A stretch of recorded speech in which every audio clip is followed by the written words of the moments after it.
Bukod sa pagiging alerto at maagap ngayong tuwing tag-ulan, pinaaalalahanan din ng Department of Health ang mga kababayan natin sa banta ng sakit, bunsod ng pabago-bagong panahon at kung paano ito maiiwasan. Narito ang report.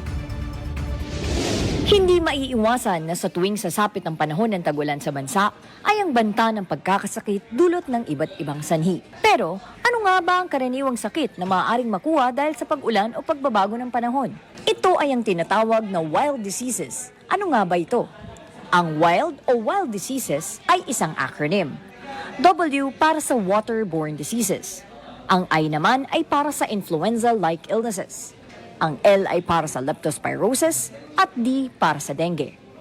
As of September 18, 2025, nakapagtala na ang Department of Health ng mahigit 5,400 na kaso ng leptospirosis simula nang ideklara ng Pag-asa ang pagsisimula ng tag-ulan noong June 8. Paalala ng DOH, umiwas sa paglusong sa baha, maghanda ng emergency go bag at agad magpakonsulta kung nakalubog sa baha o putik upang maiwasan ang komplikasyon ng sakit. Nakapagtala naman ang Department of Health ng mahigit 16,700 na kaso ng dengue sa Metro Manila mula January 1 hanggang April 5. 242% itong mas mataas kumpara sa parehong panahon noong 2024. At patuloy pa itong tumataas base sa mga city surveillances.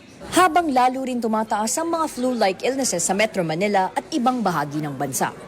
Pero lahat ng yan ay posibleng maiwasan sa pamamagitan ng tamang kaalaman, kalinisan at gabay sa kalusugan. Ayon sa DOH, flu prevention is the best preparation. Siguraduhin na kumpleto ang bakuna ng buong pamilya. Ugaliing maghugas ng kamay gamit ang sabon at tubig o alcohol-based hand sanitizer. Takpan ang bibig at ilong kapag uubo o bamahing. Iwasan ang mga masisikip at matataong lugar. Panatilihin ang pagsusuot ng face mask lalo na sa loob ng mga pampublikong lugar. Siguraduhin maayos ang daloy ng hangin sa bahay at opisina.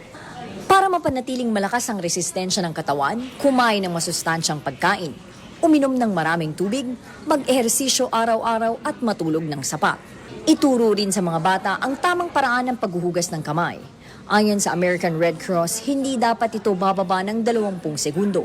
Pwede ring isabay sa paghuhugas ng kamay ang awitin na Happy Birthday para siguradong malinis. At kung ikaw ay may sintomas gaya ng lagnat, ubo o sipon, manatili muna sa bahay at iwasang makihalubilo sa iba.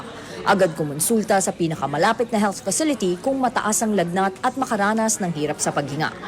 Pinag-iingat din ng kagawaran ang lahat ng mga kababayan natin.